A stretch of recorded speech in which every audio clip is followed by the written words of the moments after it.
ცუდ ადამიანთან თუ იმეგობრე, ცუდ ადამიანთან თუ იმეგობრე, იცი რა მოხდება, ნელ-ნელა შენ მას დაემსგავსები.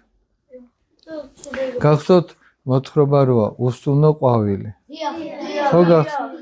ყვავილს რომელსაც სუნი არ ქონდა. ახლა მივდივარ ზუსტად.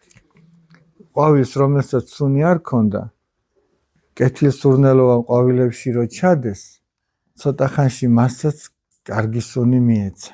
გესმის?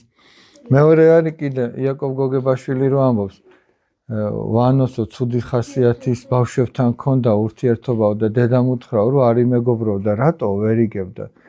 და აი წამოდიო შვილო და ესე იგი დამპალ ვაშლებთან კარგი ვაშლი დაადებინა.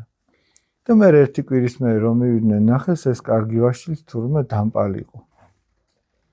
და ვანო მიხვდა რომ ესე იგი ცუდ ბავშვებთან ურთიერთობით მასაც ცუდი ხასიათი შეეძინებოდა.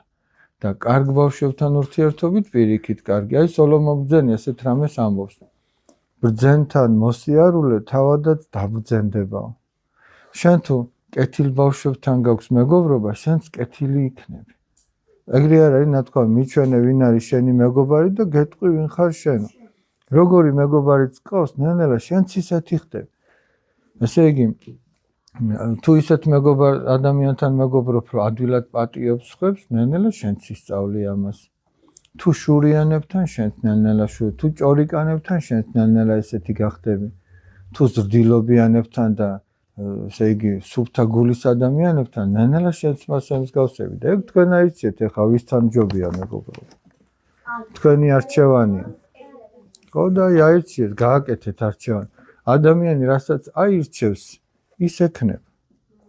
ესმით, აირჩიეთ ის, რაც გინდათ რომ გქონდეთ.